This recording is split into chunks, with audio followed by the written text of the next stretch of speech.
Hello friends, welcome to my YouTube channel. पिला माने आज आम शिखा प्रथम एन संख्यक अजुग्म संख्यार जोगफल किपरि बाहर करा जाए। जेपरिक 1 + 3 + 5 आर सर्टकट फर्मूला रही कि जमीक 1 + 3 + 5 + 7 + डट डट डट जदि एनथ टर्म थाए ताहले तार फर्मूला हूँ n स्क्वायर। यही गोटे फर्मूला व्यवहार करके आम जापर जे तार जोगफल केते। जबरी 1 + 3 + 5 ए तीनो टर्म अच्छी तो ये आम 3 रो स्क्वायर करदे ताल आम मिल 9। ये मुझे देखे दूसरी देख 1 + 3 + 5 अच्छी जमीक 5 रे 3 मिसला 8 1 9 हो जाए our answer बाहरला।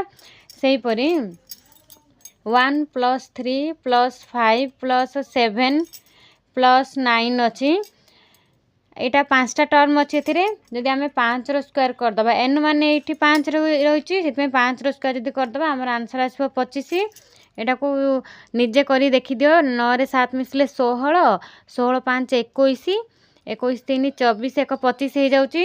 सेपरी 1 + 3 + 5 + 7 + 9 + dot dot dot plus 21 पर्यंत अच्छी। यही ट्रिक व्यवहार करके आर आंसर कौन हम कमेंट रे जनातु। रही जय जगन्नाथ।